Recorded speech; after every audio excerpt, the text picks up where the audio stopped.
അസ്സലാമലൈക്കും. വലൈക്കും അസ്സലാം. നിങ്ങൾ ഇവിടെ ഉള്ളതാ കാക്ക? ആ പിന്നെ എന്താ?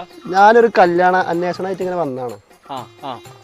നമ്മളെ മറ്റേ ചേമ്പുള്ളി മറ്റേ യൂസ് പാക്കല്ലേ?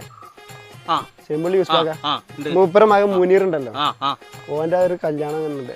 ഓരങ്ങനെ ആള് കല്യാണം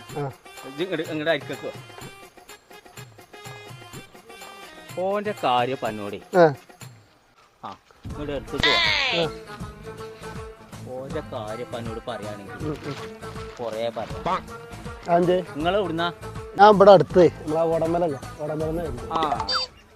ഇതിപ്പോ എന്താന്ന് വെച്ചാല് ഒരു പെൺകുട്ടിനെ കെട്ടിക്കുന്ന കാര്യമാണല്ലോ. ആരാന്റെ പെരീക്ക് ഒരു കുട്ടി പോകുകയുള്ളു. അതൊക്കെ നമ്മൾ കൊറേയൊക്കെ നോക്കണ്ടേ. അല്ല ചെറുക്കന് എങ്ങനെയുണ്ട്? ചെറുക്കന് ഇപ്പൊ എങ്ങനെയുണ്ട് ചോദിച്ചാൽ എന്റെ അടുത്തേക്ക് ഇതേമാതിരി കുറെ ആൾക്കാർ ചോദ്യം വിളിച്ചുകൊണ്ട് വരും. ഞാനത് പറഞ്ഞേക്കാണ്ട് മുടക്കി എന്നുള്ളതാണ്. ഇന്നെ ഇത് കണ്ടിട്ടുമില്ല, ഞാൻ അന്യം കണ്ടിട്ടില്ല.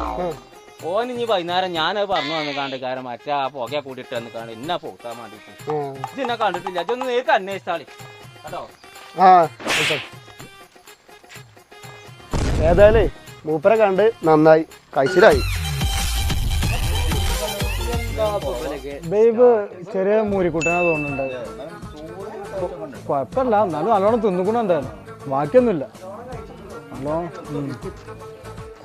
എന്തായി മുന്നേ കല്യാണ കാര്യങ്ങളൊക്കെ അന്വേഷണങ്ങളൊക്കെ വന്നു പറയണല്ലോ. അത് മുടങ്ങിയടാ. 100ാമത്തെ എന്തേ നമ്മളെ വളവിലെ പാലത്തിന്റെ അടുത്ത് ഇങ്ങനെ ആരോ മുടക്കണത്. ആരാന്നൊരു ഐഡിയ ഇല്ല. ചെങ്ങാനെ കജ്ജി കിട്ടാണല്ലോ. 100ാമത്തെ വട്ടാണ് ഇപ്പൊ ഞാന്. എന്താണ് കാറ്റ്? അത് മുടങ്ങിയടാ.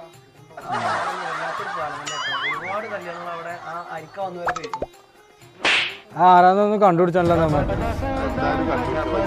100ാമത്തെ വട്ടാണ് ഇപ്പൊ ഇത്.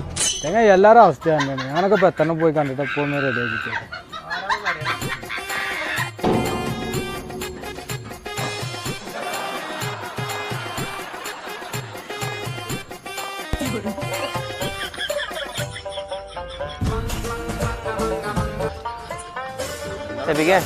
നമ്മളെ കല്യാണം മുടക്കിയ ആളെ കിട്ടിക്കണു. നമ്മളെ ഫാറൂഖിന്റെ പെൺ. പണി കൊടുക്കണം എന്തായാലും. എന്തായാലും ഓനക്ക് അന്വേഷണം വരും. എന്തായാലും മൂപ്പരെ കൊണ്ട് തന്നെ മുടക്കിച്ചേ.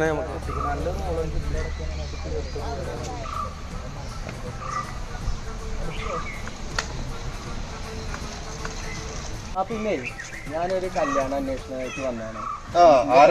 എന്റെ പെങ്ങൾക്ക് വന്നാണ്. അപ്പൊ എന്താണ് അവന്റെ പേര് ഞാൻ മറന്നു. ഉൽപ്പറിയില്ല. അവന്റെ പെയിന്റ് പണിക്ക് പോണ ആളാണ്. 3 മക്കള്. ഇവിടെ ഇങ്ങനെ ഒരു കാക്കാപ്പുള്ളിയൊക്കെ മനസ്സിലായി. പിന്നെ അത് ഞാൻ പറഞ്ഞുതരാം. ഇജ്ജ് നേരെ ആ കാക്കനെ കണ്ടു. ആ കാക്കൊക്കെ ഇവിടുത്തെ കാര്യങ്ങൾ മൊത്തം അറിയാം. ആ കാക്കാനൊന്ന് അന്വേഷിച്ചാൽ മതി. കുറുക്കൻ തന്നെ പറഞ്ഞാൽ മതി. അപ്പൊ മൂപ്പർക്ക് എല്ലാരും അറിയാം. അവിടെ ഒന്ന് ചോദിച്ചാൽ മതി.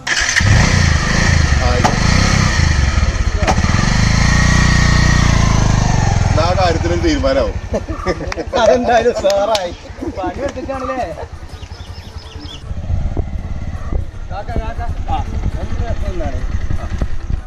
പിന്നെ ഈ പെയിന്റ് പണിക്ക് പോണ എന്താ കുറുക്കൻ എന്നൊക്കെ അവനെ വിളിച്ചല്ലേ? കുറുക്കനോ? ആരായാലും എന്താ പെയിന്റ് പണിക്ക് പോണ ഇവിടെ ഇങ്ങനെ ഒരു കാക്കാപ്പുള്ളിയൊക്കെ ഒരു കല്യാണ അന്വേഷണമായിട്ട് വന്നാണ്. എന്റെ പെങ്ങളെ കല്യാണാണ്. കല്യാണ അന്വേഷണം സൈഡാക്കി അന്വേഷണാണെങ്കിൽ പിന്നെ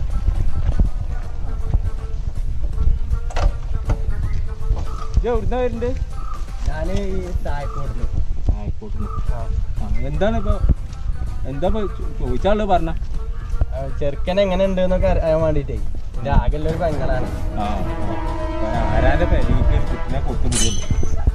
അങ്ങനെ ഇല്ലാത്തത് പറഞ്ഞിട്ടുണ്ടെങ്കിൽ പറയും, ഉള്ളത് പറഞ്ഞാ പറയാ ഇല്ലാത്താണ്. ഓ ആന കുറുക്കനാ വെച്ചറിയാവോ. ഞാൻ വിചാരിച്ച കുട്ടിയാണെങ്കിൽ അത് തന്നെയാണ്. ഓനെ അറിഞ്ഞിട്ട പേരാ കുറുക്കന്. 24 മണിക്കൂറും കോഴിക്കോട്ടുകാ കണ്ണ്. ഒരു ഒറ്റ കുട്ടികളെ ഈ റോഡ് കൂടി ബജ്ജെടുക്കാൻ അയക്കല്ലോ. ഇങ്ങനെ നോക്കിയിട്ട് അങ്ങനത്തെ ഒരു ബലാലാണ്. ഏതായാലും നിങ്ങളെ കണ്ടത് നന്നായി. അസ്സലാമു അലൈക്കും. അസ്സലാം. നിന്നെ കണ്ടു എവിടുന്നും പറയും വേണ്ട, ആരോടും പറയണ്ട കേട്ടോ. പേര് ഇപ്പളാ ഓർമ്മ കിട്ടിയത്. ഖാദർ എന്നാണ് പേര്. ഖാദർ. ഓൻ തന്നെ അല്ലേ? ഖാദർ തന്നെ ആയിരിക്കും. കുറുക്കാന്നൊക്കെ അങ്ങനെ കുട്ടികളെ ഉൽപ്പം മറ്റേ ഈ മീൻ പിടിക്കാരെന്ന് എന്താണ് എന്തായാലും പോട്ടെ. മീൻ പിടിക്കാരോ? അത് ഇന്റെ ഉൽപ്പല്ലേ? കുട്ടിയെ ഓക്കെ കുട്ടിയെ തമ്പുരാൻ, എന്റെ കുട്ടിന്റെ കല്യാണം ഞാൻ തന്നെ മുടക്കിയോ? നിക്ക